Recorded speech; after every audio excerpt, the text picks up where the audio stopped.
इदं सुरूपं तथा वा कलत्रं यशश्चारुचित्र धनं मेरुतुल्यम् मनश्चेन लग्नं गुरोरङ्घ्रिपद्मे ततः किं ततः किं ततः किं ततः किम् मनोजवस्तीर्थकरो वसुरेता वसुप्रदः वसुप्रदो वासुदेवो वसुमना हविः। अस्मिन् श्लोके मनोजवः इति प्रथमं पदं मनसः जवैव जवः अस्य अस्ति इति मनोजवः। जवशब्देन वेगः उच्यते। मनधातोः असुन् प्रत्यये मनःशब्दः भवति।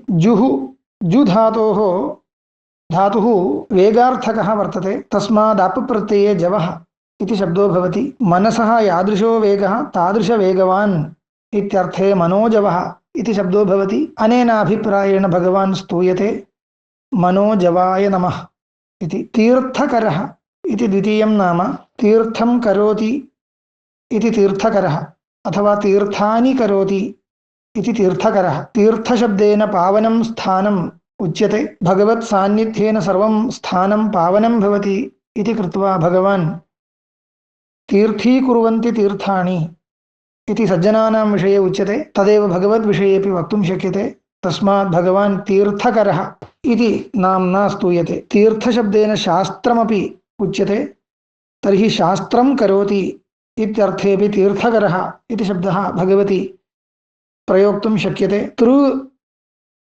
प्लवनतरणयोः इति धातोः थक् प्रत्ययः तदानीं तीर्थम् इति शब्दो जायते। तीर्थकराय नमः।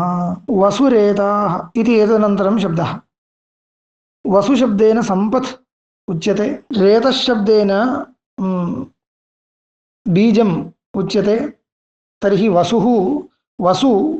वसूनी इति नपुंसकलिङ्गशब्दः। वसु रेतः अस्य इति वसुरेताः।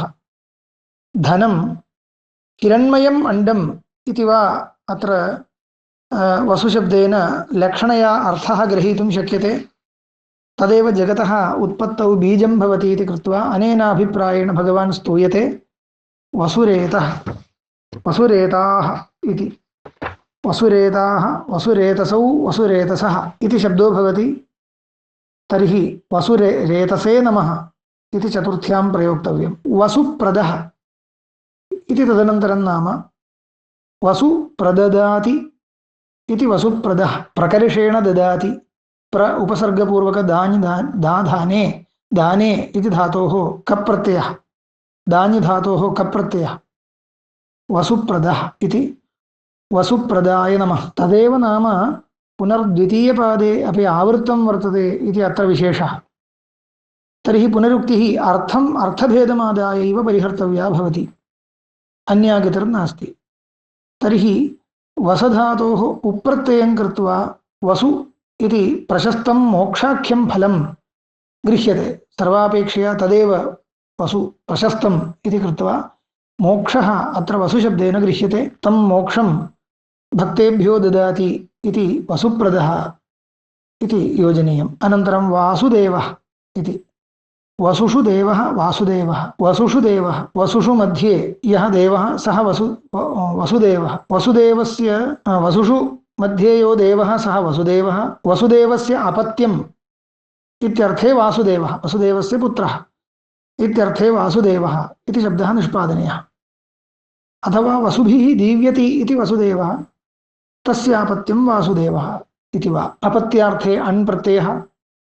वासुदेवाय नमः। वसुप्रदो वासुदेवो वसुः इति पुनःशब्दः। वसन्ति भूतान्यत्र इति वसुः इति। वसधातोः कर्तरि उप्रत्ययः अथवा अधिकरणे उप्रत्ययः। वासकर्ता इति वा भूतानि अस्मिन् वसन्ति इति वा अधिकरणार्थे वा अयं शब्दः निरूपयितुं शक्यते।